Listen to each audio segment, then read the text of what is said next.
we're going to hit them on a couple different levels, just like you mentioned. We'll get to the game-winning play from Matt Ryan to Julio Jones in a moment. But I know you spent some time watching Niners offense against Falcons defense. And the 49ers offense was so good last week and just so kind of okay yesterday. What happened on that side, Niners offense, against the Falcons D? Yeah, well, again, I think the first thing I always want to hit on with this type of stuff, there's common knowledge here. And maybe where I gave Kyle Shanahan the advantage more in the common knowledge, he did go against Dan Quinn for 2 years and preseason practice, training camp, things like that. His ex-receiver coach, Raheem Morris, is now on the defensive side of the ball in Atlanta. So I think that deserves to be talked about a little bit, those little nuances. I think that's almost a theme of yesterday. It comes up in a few other games that we'll hit on too.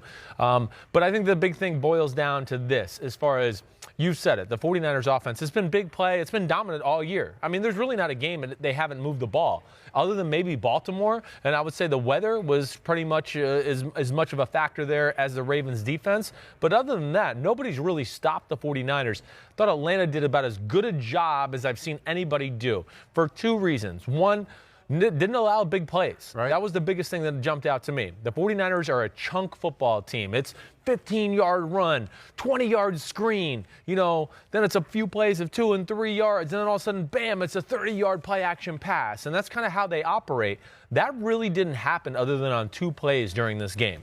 And I think one is Atlanta had a really good plan of attack as far as when to play man-to-man in certain formations and when to play zone. They have the team speed, I think, is the biggest thing. I mean, when Atlanta's healthy, and they're still not even totally healthy, but when you start to talk about Grady Jarrett and Vic Beasley and Claiborne and then Deion Jones and Devondre Campbell, I mean, those are freaky people I just mentioned. For NFL terms, they are truly freaky people. And the 49ers couldn't get anything going on their edge runs on the offensive side of the ball. That's where they really rip big plays off on a regular basis. They weren't able to do that because of the speed of the middle linebackers.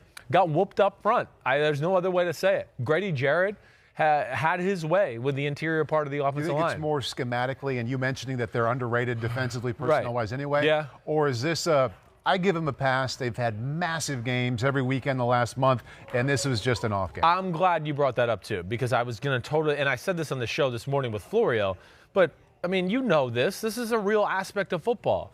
When you go through a 3-game stretch of going – this might have been the hardest 3 games anybody's ever played ever against the opponent's winning percentage and things like that, to then get yourself up for a 4th game. I think it was actually 4 games. Well, I mean, I'm just going from that Packers, Ravens, Saints, right? Those 3 right there. Yep. So you come out 2-1, very close to being 3-0. It is human nature to go, okay, we made it through there. Oh, let's take a deep breath. We did it. The Falcons are still fighting for their pride in life. Dan Quinn still thinks he can save his job, right? So he's coaching them up there. I mean, Matt Ryan doesn't want to go into the offseason 4-12. It's not like he's going to give up. Neither is freaking Julio Jones or Grady Jarrett and any of them. So this was a big moment for them. And, yeah, there's some personal aspects to this because there's some coaches on the 49ers that were there in Atlanta for their Super Bowl loss and all of that. And I think that's a very real aspect. To be able to get yourself up again to that level. Plus, let's not forget, 49ers are missing 5 players, starters on defense. And, some of them are major, major players. I mean, D Ford, no DJ Jones. Those are huge, huge misses for them. But I think those are the big things that jumped out to me more than anything. One question about looking at the numbers and the way the offense just didn't move the way we're used to. Right. George Kittle was terrific. I mean, coincidentally, 13 for 134.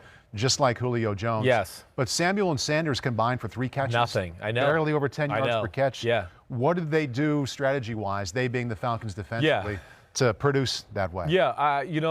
I think the biggest thing is that the passing offense really never got into a flow or a rhythm, just a drop-back pass offense. One was because of the pass rush. I mean, the stats aren't going to really tell you how good Grady Jarrett and Vic Beasley were in a lot of the drop-back situations. But Garoppolo was constantly under duress. I think that's the one thing I look. They had a good feel for what they were trying to do in the drop back pass game. And I can always tell that by the way they were like passing people off in zone coverages. Like, oh, this guy went vertical, and they were right away looking for the underneath guy who might be running the slant. You know, they're clearing it out and running a slant, and the guy's right there. So they had little telltale signs like that. And I thought, you know, did a good job of mixing man and zone. Like, we're not affected by the fake speed sweeps or the run and fake reverse. They had a good game plan in some of those where I feel like they dabbled in some man-to-man where they said, okay, we're not going to let like play zone where, okay, he's going this way, and now the middle linebacker's all over the place because he's like, wait, they fake this way. Oh, gosh, they fake that way. Oh, no, it's a play-action pass, and now they're out of position. They kind of just said, when they got into 21 personnel, 12 personnel, the 49ers, the Atlanta Falcons just made it simple and just said, we're going to play you man-to-man. And the guy who goes in motion is the guy, we're going to have a guy covering him, and he's man-to-man, and that's it. And then we won't get out of our gaps as far as run game is concerned. And like, you know, we talked about, they got players too. Is that the best lesson that the Rams and Seahawks who are coming up for the Niners can take away from watching that tape? I think so. I think so. And I think the Rams can maybe duplicate it better than the Seahawks. The Seahawks can't play man. They're scary that way. So that's going to be an issue for them when it comes to playing. You know, they're going to have to crowd the line of scrimmage, put 5 defensive linemen in, things like that. That's what they did the first time around. You know, I don't know if it's, you know, realistic to think they can do what they did the first time around. But the Rams can duplicate some of that for sure. Let's get into the key play. Yeah. Game-winning touchdown, 5 seconds left. Right. Atlanta's down 22-17. The formation, they have 3 wide receivers to the left. Yep. And Julio Jones lines up in the inside slots and I believe goes in motion. Goes in motion across. To the right. And then things get really interesting. Yes, yeah, it is. It is really interesting. So, like you said, they motion Julio Jones over there. Austin Hooper is standing up as the tight end to the right side. And really, as you go this, I got a little B-roll film here on if anybody wants to check this out on the Instagram.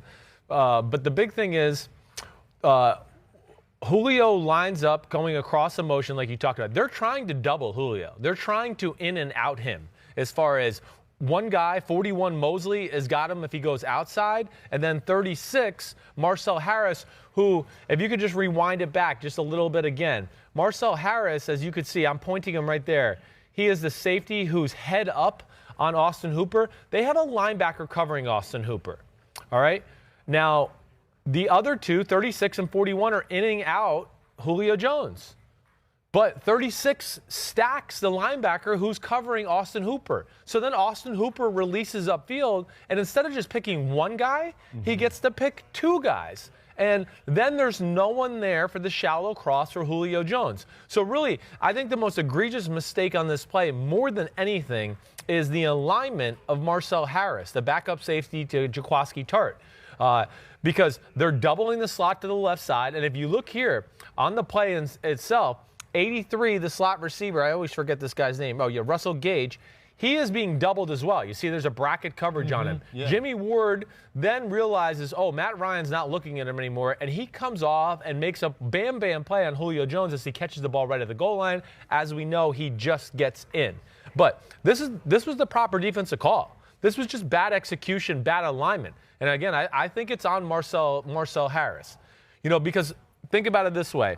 He has to line up, and there's a still frame of Julio just getting in the end zone.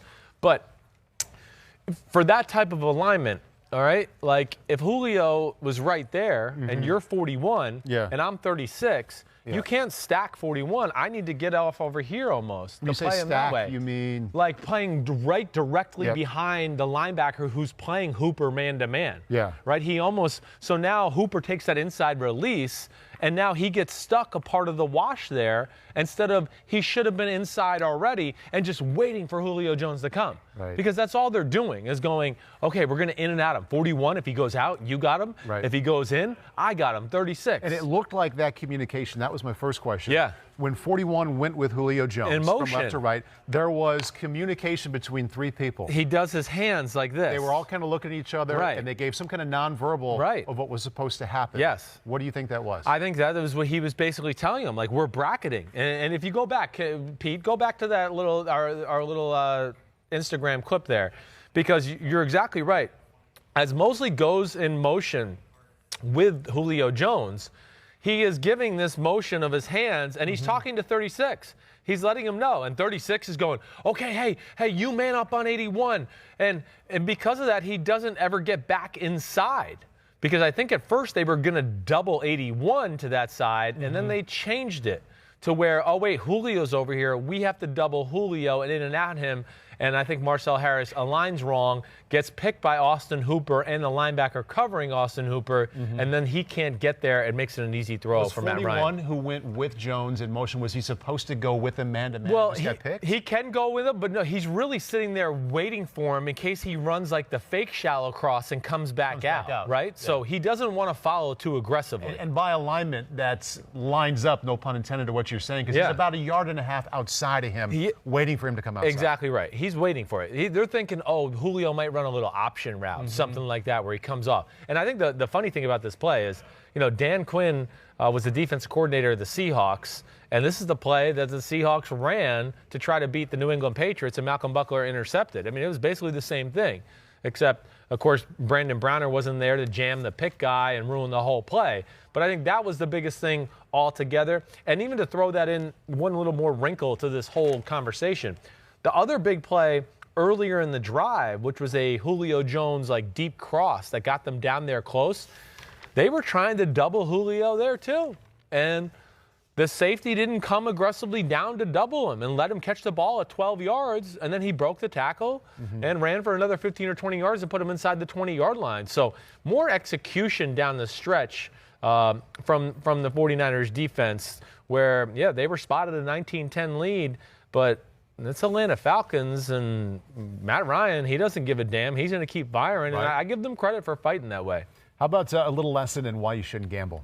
Okay, part one today, there are a couple of lessons. Over-under was 49.5. Right. 2 touchdowns in the last 5 seconds. That's unreal, especially the last one. I mean, that's like a heartbreaker. A heartbreaker. And it happened again in a different the Eagles, Redskins. I'm sure I know. That's why I do not want to gamble or be a part of that, because I would I go crazy that I got this wrong without any money on it. I mean, I picked the 49ers and I was pissed off. I can't imagine if I had bet $1,000 or $500 on it. Holy shit, I'd be going crazy. Pete, one more time. Thursday Picks Podcast. Thursday Picks Podcast. That's where we get it at. Mike, Me and Florio. That's where we do it. I mean, that was one of my bets of the week, so I got that one wrong. There's no way to hide from that. But I think that was the big moments of that football game in general. And I think really a great understanding of what the 49ers offense wanted to do play action pass-wise. They had a good feel, And again, it's hard for me to sit here and break down exactly to tell you there's no magic thing I'm going to give you. It's just I could tell by watching film to go, there was some familiarity. In these splits, when they run this play action, they were coached up on look for this route or look for that route, and they always seem to be in the right areas without me getting too technical or X-y and O-y with this. Shouldn't the Rams and Seahawks have the same kind of thing because it'll be the second time they played them? Well, yeah, there definitely is, 100%. There's definitely a lot of familiarity there in general, even with the Seahawks, not necessarily the Rams, there definitely is, because McVay's from Shanahan too. So there's going to be that knowledge. There's a lot of different things. And we'll get into other games, because the Rams-Cowboys game, there's a ton of common knowledge and coaching crossover there as well, to where that's the chess match within the chess match of football that I really enjoy watching. But, I think Atlanta played tougher. They were the more energized, fresh-looking team on the field. They kind of took the fight to the 49ers, beat them up front offensively, and just made a few plays. The Falcons offense just made a few plays just to get them over the hump to win the football game. Hi, I'm Mike Tirico, and thanks for watching. Make sure to hit subscribe for the latest news and highlights from NBC Sports.